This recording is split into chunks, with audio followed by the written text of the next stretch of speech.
Brief overview of how we set up the PreSonus 16-channel mixer for the new installation here at the church. I'm going to be using two music sources. I have a CD player over to my right, which you will not see, that's playing music through the house system, and I also have a CD player that's very loud on channel 7 here on the audio mixer, so I'm going to bring that down a little bit. What I'm going to do is I'm going to explain how the layout of the mixing console is. First of all, to tell you the inputs as far as the sliders we have to think about really that we're controlling actually 4 different sound systems. We have separate control for what we're calling a piano monitor, obviously a monitor up on stage by the piano. We have monitor 2, which we have that listed as our stage monitors. We have audio monitors in the choir so they can hear music playback and or pulpit mic, lectern mic, anything like that. I also have subwoofers installed that we're going to pull up separately, and then we have our house system. The sliders on the mixer actually control the loudness and softness of anything that's being played through the main white speakers that cover the congregation. I'm going to jump around a little bit, then we'll go back and get into detail. This section here, which is called Auxiliary 1, controls our piano monitors, and there's a level control for it. This section here, which is called Auxiliary 2, controls what we're calling Monitor 2, or the stage monitors. Auxiliary 3, or this section, has a level control, and it controls the sound that goes back to our choir monitors.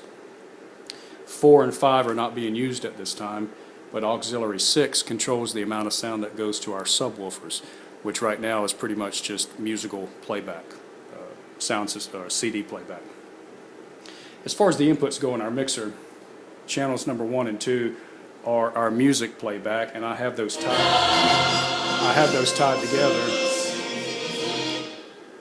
tied together in what they call link. Link meaning that when I do this, it's going to control both of them simultaneously, because my CD player has a left and right, obviously. But my system in the sanctuary is not set up in stereo on purpose. It's set up as dual mono. But when we're playing CDs, many times we may have instruments and vocals called split tracks, or we just may have standard CDs. So I've linked these two together, and you can unlink these if you wanted to control something independently. I can select the channel and hit the stereo, and now I can select either channel I'd like to have. For example, if I had split tracks and I wanted to play instruments through the house system, and I wanted to send the vocals back to the choir, then I could do that. But I'll get into more detail on that as we go. I'm going to go back to the link right now as we're talking. Channels 1 and 2 are my music playback device. Channel 3 is the pulpit. Channel 4 are the 2 choir microphones tied together. There's no need of using up extra channels because we're turning both of them up and both of them off simultaneously. Also on the stage we have what we're calling stage 1, stage 2, stage 3 inputs. That's near the choir director, Suzette. And I also have a CD player currently that she can run on stage, and is plugged into audio mixer channel 7. At the front of the stage, left and right, we're calling them stage 7 and stage 15 numbers, because part of the older system we still utilize some of their inputs. So we have playback, pulpit, choir, stage 1, 2, 3, stage 7, and stage 15, which are labeled on the stage, of course. And then I have 2 lavalier microphones. I only have one here in front of me, but Lav 1 and Lav 2, or one is using a micro headset microphone. Looks like Lav 2, which is this channel here. Lav 1 may be, I see it over there now, it's a backup system. And while we're on this system, the Audio-Technica Series 10, which is a very nice little wireless system, have a bass unit over here, and I like this because it only has one button on top, and that one button turns the device on, excuse me, as we can hear.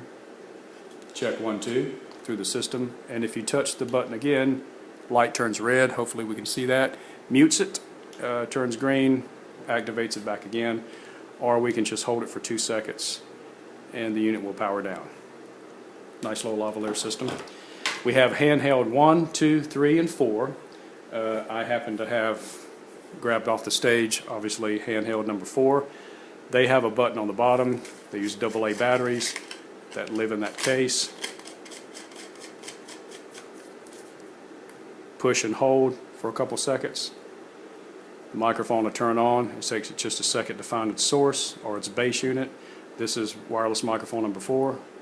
And in my mixer I have wireless handheld 1, 2, 3, and 4. So I'll unmute this channel and speak into the microphone. Test 1, 2, 3, 4, 5, 6, 7, 8. Check. Test 1, 2, 3, 4, 5, 6. Turn that up or down however I please. Mute it. And then if I'd like to mute this microphone and put it on standby, I can just touch the button on the bottom. Turns red, and now I'm muted. Touch it again, I'm back live. Or if I'd like to turn it off, I just push it, hold it for about 2 seconds, and it goes away. All right. Excuse me. In channel 16, we have installed a congregation mic suspended obviously over the congregation, and the purpose of this microphone, the sole purpose of this microphone, is to feed the sounds of the congregation, prayer requests, singing, people talking, moving about, and supplying that to the audio mixer, which goes out sub 1 and sub 2, and those are labeled as recording, and that goes over to my Mac Mini, where we're taking a high-def camera, a Sony high-def camera, and audio out of these. So sound comes from the mixer to our video recording, and obviously the video camera itself goes to the recording. Now, there's a little secret about this. We want this to live in our mixer, but we never want it to come out through the speaker system, so we have set it up on purpose not to go out to our main volume control. For example, the handheld microphone that I was just speaking on is handheld wireless 4. Anytime I'd like to make changes on anything, I have to select what particular channel that I would like to use. For example, the microphone I was just speaking on, handheld 4, I can mute it, which turns it off, unmute it, which obviously makes it live. I can come over here to select, and when I hit select, then any control I do on the mixer relates only to that one microphone. You can see the channel number comes up.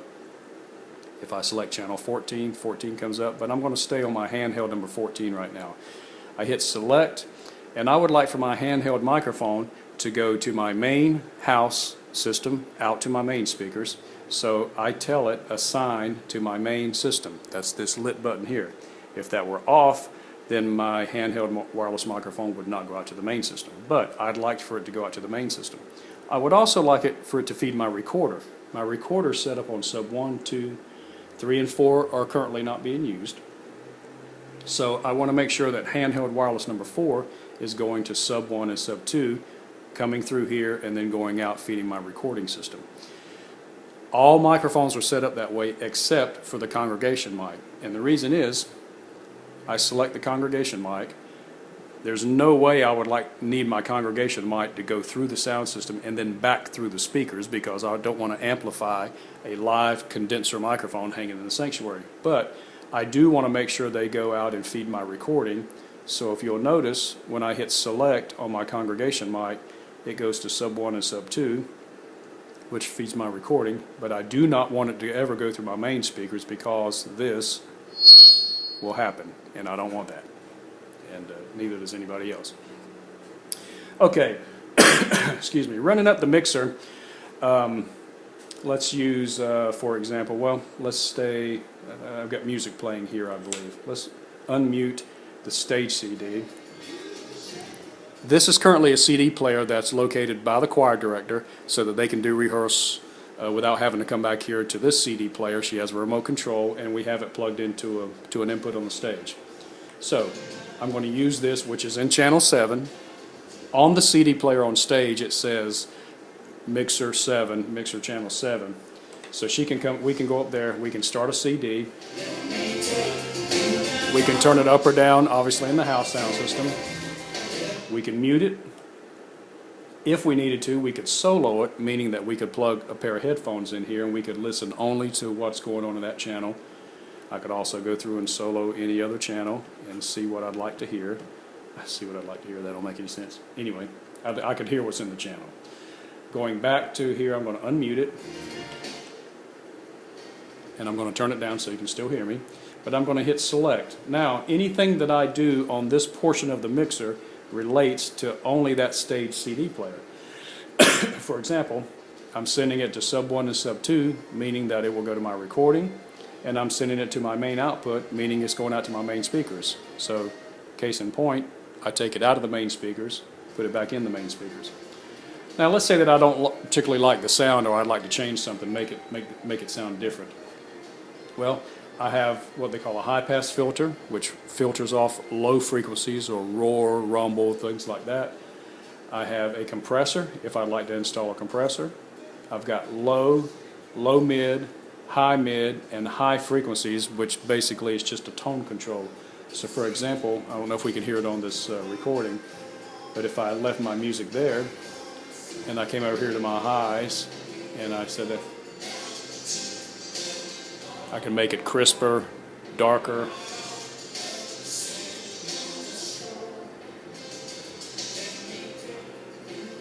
Now, I don't necessarily even have to have any equalizer on it, but like I said, when I select that channel, anything I do relates only to that one channel. Okay, I'm going to skip up to this section before we get to the auxes, which are the monitor section. If I've got channels 1 through 16, if I look at the top of my mixer, I have channels 1 through 16, obviously. At the very top of the mixer is called the gain input. What this allows me to do is match up all of the inputs that I'm putting into the mixer. I may have something that's a very strong signal, like an electronic keyboard, and I may have something that's not as strong, like a lavalier microphone or a handheld microphone. So what these gain controls do is it becomes a master volume for anything that I do related to that channel. So I have to be very careful when I make an adjustment to my gain input. If I bring this up, then it's going to turn this up. See, I'm not even moving my fader, but we can hear the music getting louder.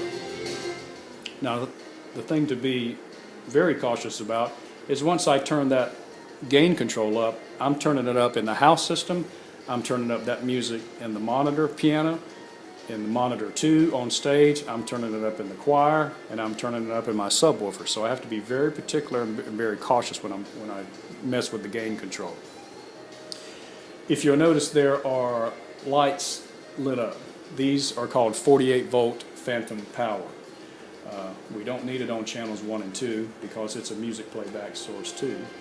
But the pulpit mic, the choir microphone, and the congregation mic are what we call condenser microphones. Condenser microphones require 48 volt phantom power, which is pretty much just an electrical charge that ignites the microphone in order to pick up real well. Those are the type of microphones that pick up great at a distance, the lectern, pulpit, choir, stuff like that. So therefore, 48 volt has to be, it can be turned on each individual channel, but they always have to be turned on for the pulpit mic, the choir mic, and the congregation mic. If someone just took a regular old Shure microphone with a cable and plugged it in on the stage, not required. All right, let's talk about the monitor system. That's usually the most confusing. The monitor systems are set up, like I said, piano, monitor 2, which is our stage, choir, and subwoofers. Let's go back to our music, for example. First of all, I'm going to unmute the monitors on stage. Make sure everything's live. This is a master volume for monitor 1. That's a master volume for monitor 2. This is a master volume for the choir. And this is a master volume for our subwoofers. Let's go to this music source. I'd like to turn this music up so the congregation could hear it if someone's going to sing with a pre-recorded tape. But if I'm going to stand on stage with a wireless microphone, if I don't have some type of a monitor speaker feeding back to me, then I can't usually hear anything except for what's coming out of the speakers that are in front of me and facing forward. So, for example, I want to take this channel, stage CD, and I would like to send it to my piano monitor. All right, what I'm going to do is I'm going to come over here and I'm going to, anything that I want to change, I have to hit select. So I hit select, which means any adjustment I'm doing will be to the piano monitor. I hit mix, and when I hit mix, it tells me how much of each channel is going to the piano monitor. So looking at this graph, I can tell that my piano monitor has this much of my music playback here, this much of my music playback here. My pulpit microphone, it has a little bit of that. It also has a bit of stage input number 2. It also has a little bit of lavalier number 1, and it also has a little bit of lavalier number 2. So this gives me a visual readout of what's going exclusively to the piano monitor 1.